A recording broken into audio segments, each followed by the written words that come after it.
I think it starts way too early. I mean, everyone's talking about early recruiting. We're picking girls or boys based on their ninth grade performance or 10th grade performance, having no idea how they're going to develop, and how they look today may not be the same 3 years from now. So coaches are making these early decisions, having to recruit players. That's one thing that's crazy. Another thing that was frustrating and challenging is that we would go to these tournaments every summer. We were always doing these big tournaments, and if you didn't play well in one of the games and coaches were watching, that was it. You were written off. Didn't matter if you were a pretty good player, but you were just written off by some of the coaches. And I remember being at these tournaments with my daughter, and I look back, and I wish I can change my attitude about it, because I was so consumed with like which coaches were there, who was watching, how she was playing, because it felt like so much pressure because you had to perform in that exact moment. And then she'd be on the field sometimes, and the ball didn't even flow her way for the half that she was in, because she was on a team that had like two lines. So I also thought her club team had way too many girls on the team, so she couldn't really showcase what she can do. So the whole process, for me, to be honest, as a parent, was very frustrating.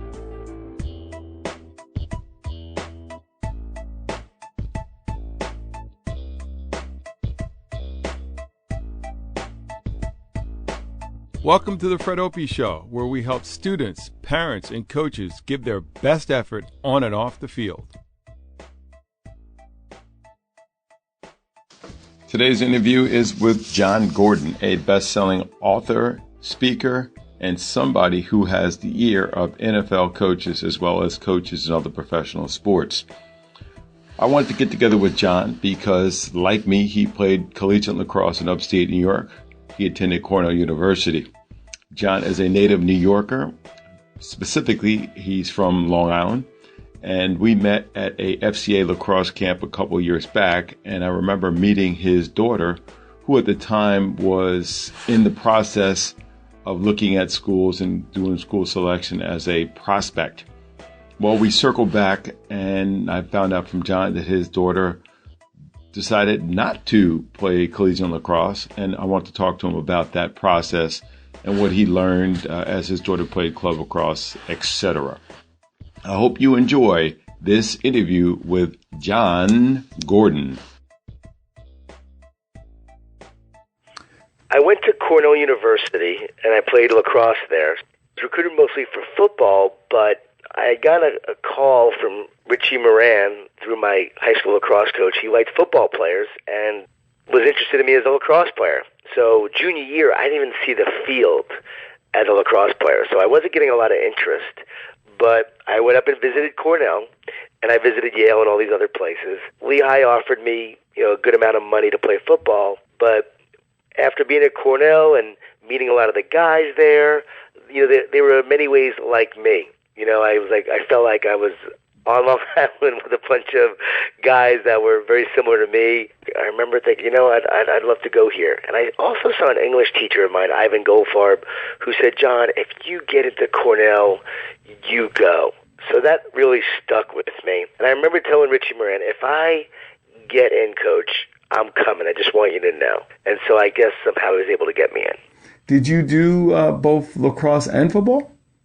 I was originally going to play both because I wasn't really recruited for football at Cornell, which was interesting. Everywhere else was football, but Cornell was just lacrosse.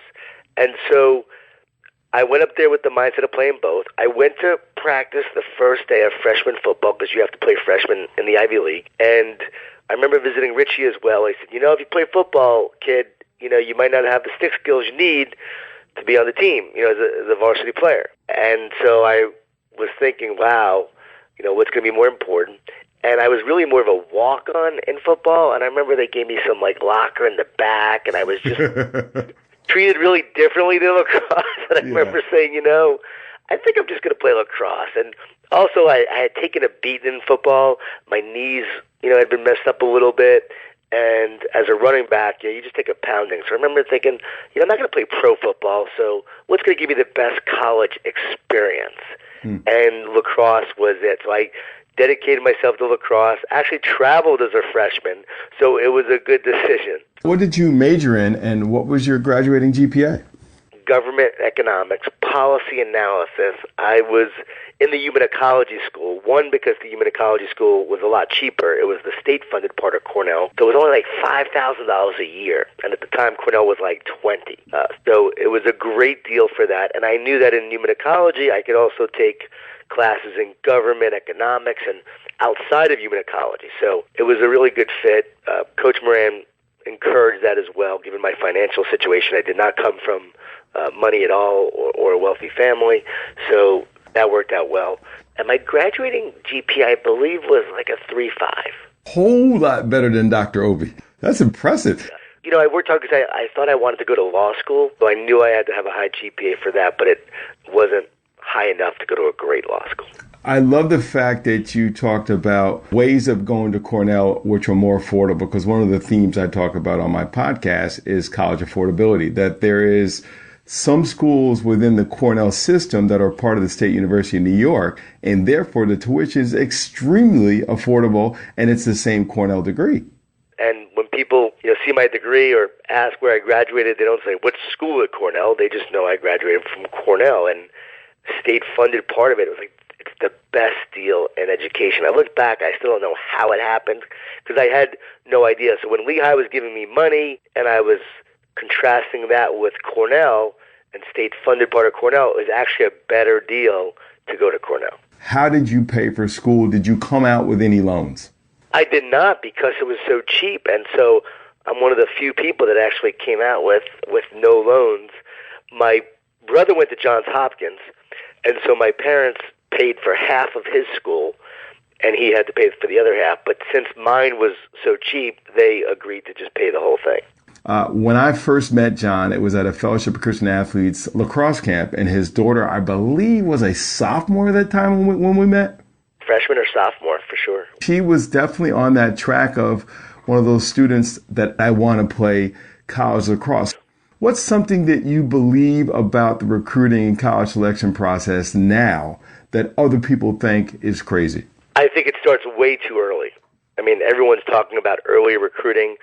We're picking girls or boys based on their ninth grade performance or 10th grade performance, having no idea how they're going to develop, and how they look today may not be the same 3 years from now. So coaches are making these early decisions, having to recruit players.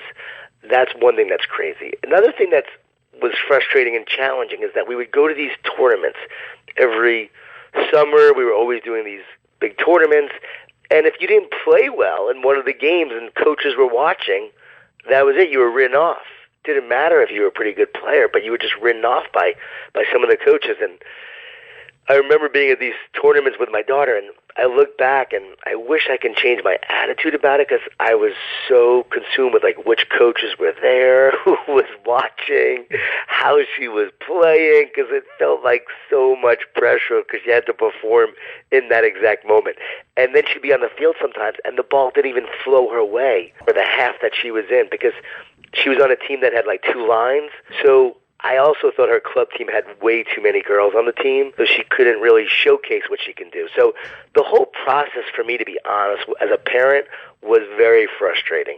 Looking back, though, I believe everything happens for a reason, and she ultimately didn't play lacrosse in college. But at the time, I wish I had a more trusting attitude about it, more relaxed attitude about it, and just letting things play out and see how it plays out. I mean, that's how I am now, especially with my son.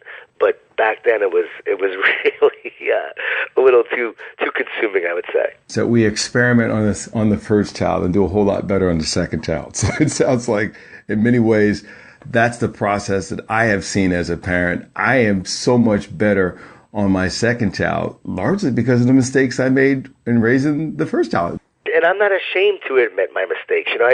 I share them. I'm actually writing an article right now, right before we got on this call, for Junior Golf magazine, and I'm writing about like the mistakes I made as a parent, being a transactional parent early on when they were younger, and then becoming a transformational parent after reading Joe Ehrmann's book, Inside Out Coaching, and how it really wasn't about their performance and their identity. It was about just encouraging them on the journey. And even during this college time, I was a transformational parent, so I was really encouraging my daughter. She wanted to play in college. I really wanted the best for her, so I never got frustrated or mad at her if she didn't play well. I had become a transformational parent, but I had learned from my mistakes of being a transactional parent early on when their performance affected my identity. And so really learned from that, but I wish I could go back again and just do the whole recruiting process and just know that God has a plan, trust in it. They're going to go where they're meant to go, and to really not focus on the things you can't control. You know, the Georgetown coach, Ricky Freed, he was, I think, next to me as I was on the sidelines, and it was when my daughter was playing and nothing was flowing her way and the girls weren't passing to her, and I think I got frustrated or something. I'm like, I can't believe it. And I think he took it the wrong way, but he goes, is that John Gordon? He's like the guy who writes about positive books. And I think he told a friend of mine, oh, God, I can't believe John got upset about that. Well, yeah, I was upset because I'm a parent and because nothing was flowing her way. None of the teammates were passing to her. And again, you just have to go back and realize that, you know what, if it's meant to happen, it's meant to happen. My niece, in the same tournament as a ninth grader, you know, got the ball a lot, played amazing in a game, better than she's ever played, and then got recruited by all these different schools because of that one performance. Well, guess what? That was her path. She's going to Northwestern now, and she's meant to. So everyone has a different path. And what's something that you believe about club teams and the tournaments that other people, when they hear your views now, after living through this, would say, what? No, I think you're crazy.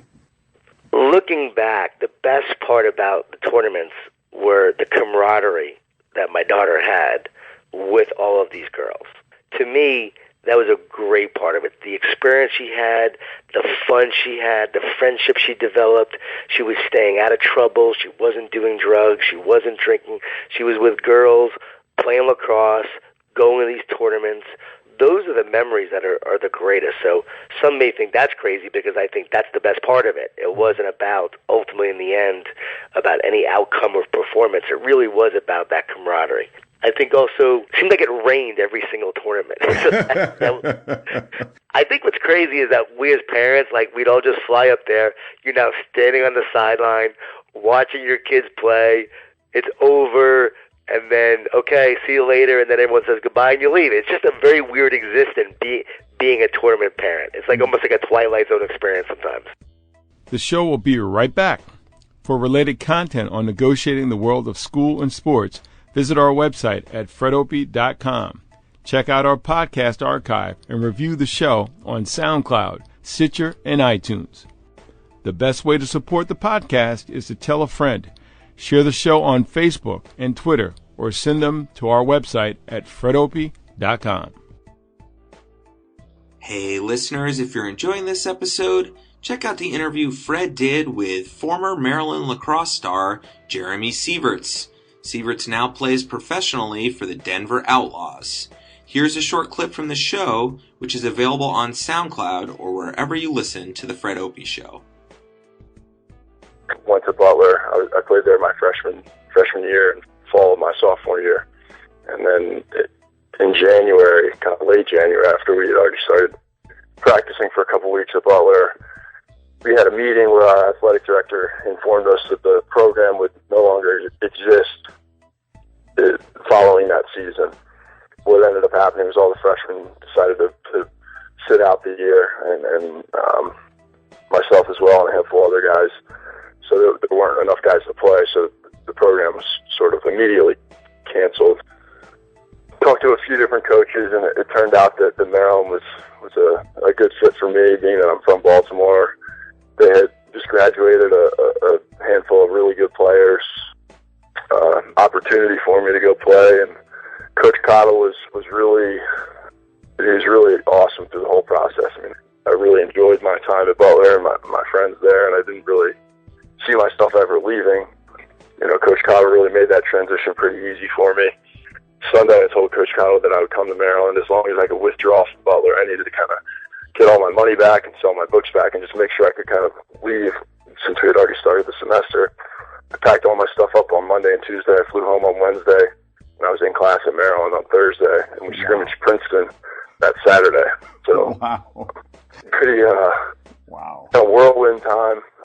walking around with the campus map the first couple of days, really not knowing where to go, and kind of I was with a whole new team of 50 guys, and so it definitely changed the course of my life, I think, and I'm very grateful for that. Once again, that was Fred Opie's interview with former Maryland lacrosse star Jeremy Sieverts, who now plays professionally for the Denver Outlaws. Now let's get back to Fred's interview with John Gordon. Enjoy the show.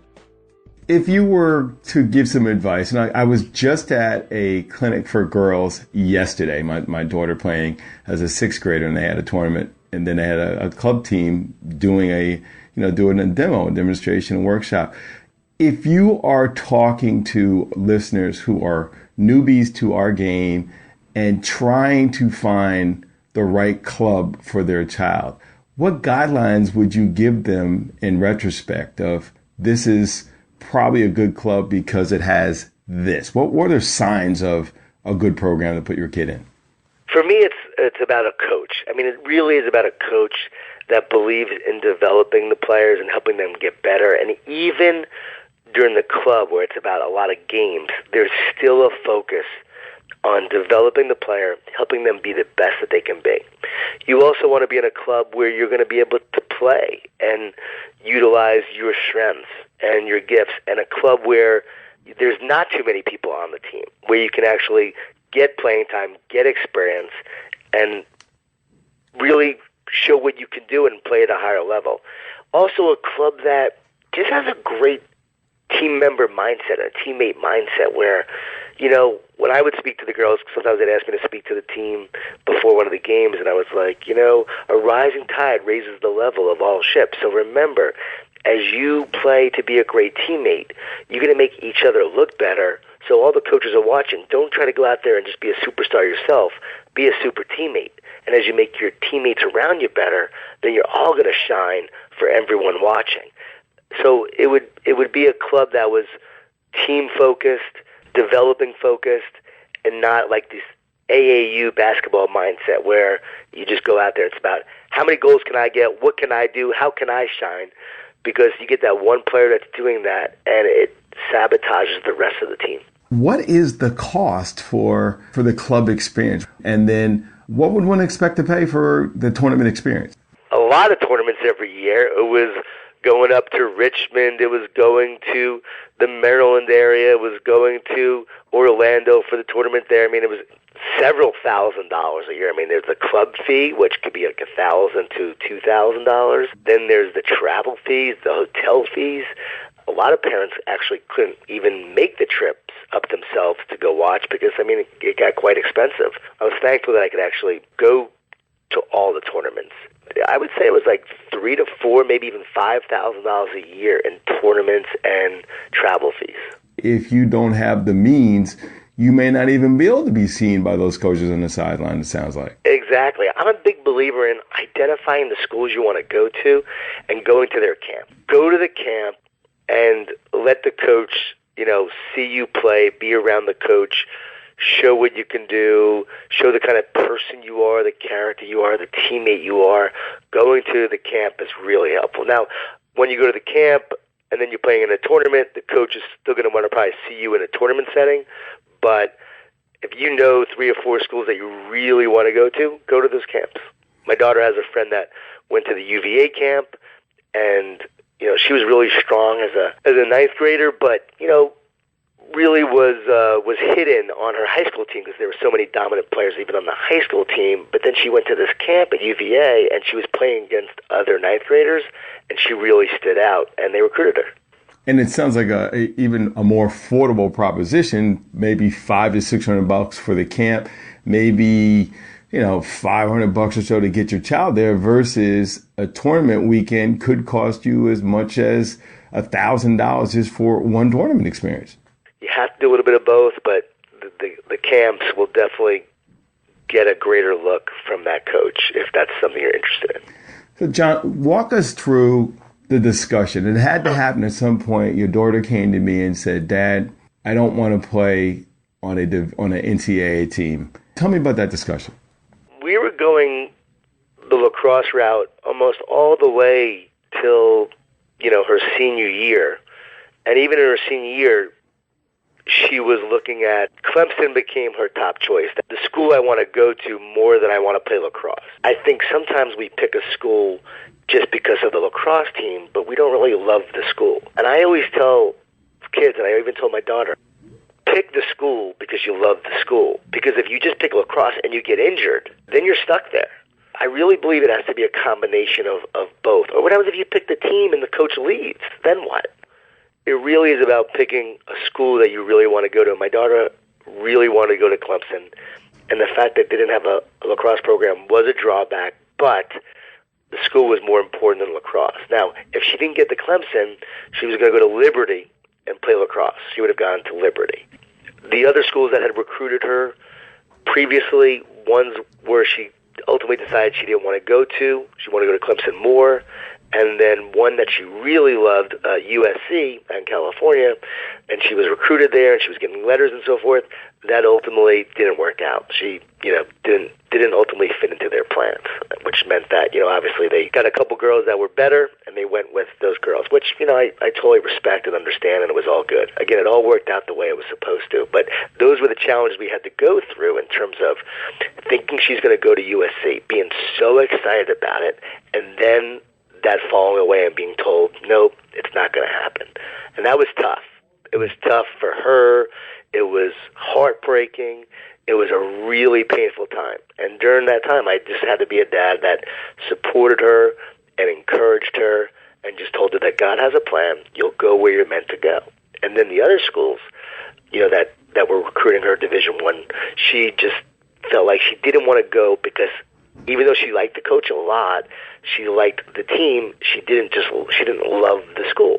So ultimately, then it became Liberty or Clemson, and thankfully she got into Clemson, and that's where she decided to go. That was sort of a process of, again, heartache, schools being interested, that not working out, getting into Clemson and saying, okay, now I'm meant to be here. And then I just asked her, a couple of weeks ago, I was like, Jade, do you miss lacrosse?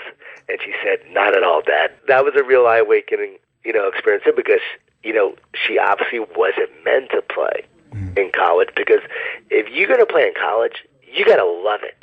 I'm going to put, say that again, because I don't think most folks who have not played a college sport understand the passion level necessary to sustain that for 4 years. You are a professional athlete, and it is literally, you're an athlete almost 24/7, and if you don't love it, then you shouldn't play it in college, because it is like a full-time job. And a lot of kids don't realize that, and it happens often. Several of my daughter's friends are already done. Her club team members are no longer playing. If you don't love it, then don't play in college. Don't play for your parents. Don't play because you think you should. Play because you love it. See, what happens is so many of these girls, and boys too, you get caught up in the club experience. You're out in the club. You are, out there in the summer. You're playing these matches. All the parents are talking about who's going where, who's committing where, which coaches are talking to who. And you get caught up into all this craziness and this frenzy of what's going on. And next thing you know, you now pick a college, you go there just because you want to say you're committed somewhere, you go to that college, and you get there and you're like, oh, reality sets in. I don't really want to be here. It's like this eye-opening experience. Like, wow, I wasn't meant to go here. Why did I go here? Because you were caught up in the frenziness, because it was at the time you were bought into this whole group think that's going on with the parents. And I see that over and over and over again. It's like identity, it's status. When in a couple of years, no one's going to care. It's not going to matter. You have to go where you want to go, where you're meant to go, and you have to decide, do I really want to play in college? I think it's a lot like a current when you're swimming. You're from the island, so you know what it's like to be swimming in the water, and all of a sudden a strong current comes. And you hear these stories of these kids, sometimes seniors, who all of a sudden they are sucked out and nobody can get them back. I think the recruiting process and the culture, as you said, it's like that current. It starts pulling you. And even though, you said you're a guy who writes and talks about culture and team spirit, and leadership being positive. But before you know it, the current of the whole process is pulling you in a way that's different from where you want to be. Very much so. I really do commend my daughter for being strong about her beliefs and really knowing what she wanted, not going by all of the current and the excitement and the frenzy. I remember our last tournament as a senior fall, and it's in Orlando, at the Wild World of Sports, and all of the team members were putting on their jerseys of where they were going to college. She didn't have a jersey. Wow. She wasn't even accepted to Clemson yet, so we didn't know where she was going, but she was the only one that didn't have a jersey on, and I remember thinking, I feel, really bad for her, that she doesn't have a jersey and the other teammates do. And I said, Jade, are you okay with that? And she said, yeah, Dad, it's fine. And then she said, look. And I look over, and there was a Clemson chair sitting right there. Wow. At this tournament. I mean, there's not even a Clemson lacrosse, but someone had a Clemson chair sitting right there. And I looked over and I went, wow, okay, that's a great sign. Yeah. And so it was just a spiritual experience that I'll never forget, that there is a plan that where you're meant to go. And so trust in it, work hard, be your best, go through the process, but also trust the process that you'll eventually end up where you're meant to go. But be smart along the way and evaluate, as we're talking about now, like, do I really want to play? Where do I really want to go? Would I go to this college even if I wasn't playing lacrosse? And really make decisions based on that. And John, you mentioned that your daughter, when you checked in with her recently about lacrosse, do you miss it? She said no. As a dad who, like me, loves the game, played the game, did you have to mourn the end of her playing experience? Yes, there have been several mourning experiences. One was freshman year when she didn't do well enough grade-wise, and I knew Cornell was already out the window. So that was number one. It's like, okay, my daughter is not going to Cornell. Okay, so that was the first death experience. When USC didn't work out, that was another death experience. And then when she went to Clemson, that was actually very exciting that she was going there, because I knew how happy she was about going there. But yes, I've had to mourn the experience of just her not playing, because I loved watching her play. I mean, her junior year, 80 goals, academic All-American, 7 goals in the district finals, actually 8 goals in the district finals, 7 in the state semis to propel her team to the state. And this was a girl who really, again, came on junior year after really struggling freshman, sophomore year, and just really came on. And to be there and watch that, and to do so as with no expectations of results and really enjoying the moment, it was one of the great times of my life that year, of just watching her rise to a level that I knew she was capable of, and actually to see it and to experience it was just incredible. So I loved watching her play, and I played lacrosse, so that was definitely something I had to go through when it was over. I went to her her high school team's game last night for the first time. I've been traveling like crazy, so it's the first game I can go to, but I went to the game last night just to watch the game. And I told her, I said, I'm just going to cheer for you on the field even though you're not on it. Wow. We were kidding around. We joked that if Clemson ever gets a Division I team, like, that it will be a sign from God that she's got to play. That would be some serious divine intervention. Now, if that happens junior, senior year, we're going to go, okay, this is unbelievable. If that happens, no, it was a bigger plan. I think she would if that happened, but she really is happy doing what she's doing. She works with the football program now. She's helping out there. She's interning with the play-by-play announcer. All the the baseball games that he calls down when she's with him, helping out and experiencing all that. And she loves sports, and she wants to get into sports broadcasting. So this is like something that again, if she's playing, she's not able to do all these things that she's able to do now to further her career that she wants to get into. So often parents hear about it's a great ending because they're getting the college scholarship, they're scoring, they're All-American the freshman year. It didn't work out the way we as parents worked out, but it worked out the way it needed to work out for your daughter. Amen. That's very true, and I'm glad I can offer that, because here's the deal: when my daughter and son, when they were young, I said to my wife, you're here to raise champions. Like, that's, and, I'm going to be traveling a lot, but, you raise champions. And I meant it in sports. But now what God has shown me is, no, it's really about raising champions for life. The sports they've played and the tournaments and everything, I would do it all over again, because it's about preparing them for life. life. Jim Lure, the famous sports psychologist, I talked to him about my son who's a tennis player, and he said, John, remember the purpose of tennis. It's meant to make them better human beings.